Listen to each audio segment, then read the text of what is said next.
काल काल सुद्धा काही मतदारसंघाचे कार्यकर्ते सांतानगरीचे मेळपाक आयले की थंयचो आमदार खंय त्याचे मतदारसंघात सांगपाक लागला कार्यकर्त्यांक की आपूण भारतीय जनता पक्षान वचूं काय म्हणून अशें सांगतले मनशाक आमी आडोवपाक शकना. तूं हें उलोवं नाका तें उलोवं नाका. खऱ्या अर्थान ताका सांबाळपाक तेज्या अध्यक्षाचो तेज्या आमदाराचेर कंट्रोल ना.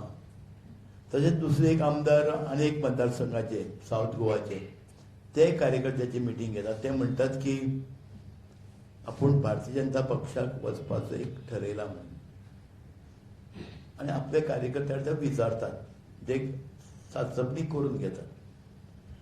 तशें भारतीय जनता पक्षाचे 17 आमदार आसा आनी प्लस आमचे 6 अपक्ष आनी गोवा फॉरवर्ड, एकूण मेळून आमी 23 आमदार. एक भक्कम आमदाराची एक संघटीत आमदार 23 आमदार ह्या सरकारा फाटल्यान आसा. सरकार स्थिर आसा आनी आमकां खंयचेच आमदार फोडपाची आमकां गरज ना. कोणाकूच खंयचे आमदार आमी कॉन्टेक्ट जावना. जशें गिरीश चोडणकर म्हणटा तेजे कडेन रिकॉर्ड आसा म्हणून.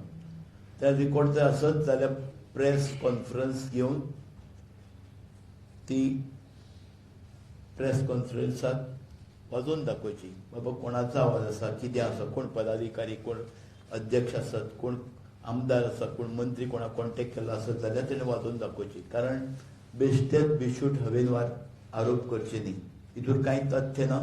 कारण फुडें आनी 25 वर्सां काँग्रेस पक्ष हो सत्तेर भारता भितर ते सत्तेर येवचो ना. आनी येणारी 25 वर्सां ही भारतीय जनता पक्षाचीच आसा, केंद्रांत असो आनी गोंयांत सुद्दां असो. ह्या खातीर हांव हेजो निशेध करतां आमच्या गिरीश बाब चोडणकाराचो. कारण कितेंय गैरसमज तेणें निर्माण करूं नये. तेणें आपल्या आमदाराक आनी पक्षाक सांबाळचो आनी पक्ष आपले बरोबर आसा हें तेणें दाखोवन दिवचें.